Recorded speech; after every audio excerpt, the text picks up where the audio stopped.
Alors, 3 étirements que je veux absolument que mes patients fassent après un ajustement chiropratique et même durant leur journée de travail, durant leur pause ou leur micro-pause. Donc, en fait, souvent, lorsqu'on a un syndrome postural vers l'intérieur comme ça, supérieur, ce qui se passe, c'est que les pectoraux sont assez pognés, assez tendus. Donc, on veut vraiment prendre un cadre de porte et mettre la même jambe en avant et tout simplement étirer comme ça, se pencher pour étirer le pectoral tout simplement comme ça. Donc là, vous allez sentir un bon stretch. Si vous ne le sentez pas assez, vous allez tourner de l'autre côté avec une petite torsion et vous allez sentir encore plus d'étirement. Idéalement, on le ferait avec les deux dans un cadre de porte avec les deux pour éviter la torsion, mais je vous dirais que celui-là, il fonctionne quand même très bien. Donc la main à 90 degrés. Ensuite de ça, beaucoup de tensions peuvent arriver au niveau des trapèzes ici, surtout lorsqu'on est assis devant l'ordinateur. Donc ce qu'on veut faire, c'est tout simplement prendre la tête, prendre l'épaule. Moi, j'aime bien celui-là parce qu'on baisse l'épaule et on tire de l'autre côté.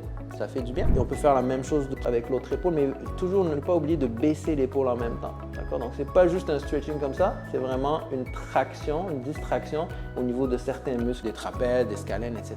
Un autre exercice que je vais vous montrer, ça va être sur la table là-bas. C'est l'exercice communément appelé du pigeon. Le pigeon, c'est très simple. En fait, c'est pour étirer les fessiers. On est assis vraiment toute la journée comme ça et des fois, on est pogné vraiment, même des muscles fessiers. Ça peut engendrer des douleurs dans le bassin, des douleurs dans les jambes, etc. Donc, on veut prévenir cette tension indue. On met ici le genou à 90 degrés, à peu près, un peu moins 90 degrés. Et on met les mains comme ça et on se penche vers l'avant. Ça, vous allez sentir vraiment un étirement là où il faut, dans le fessier à droite, dans ce cas. Et ne faites pas de va-et-vient surtout. Donc, juste vous laissez aller le plus possible. Bien sûr, toujours sous supervision de votre docteur. Et de l'autre côté, la même chose, toujours alterner, pas juste d'un côté.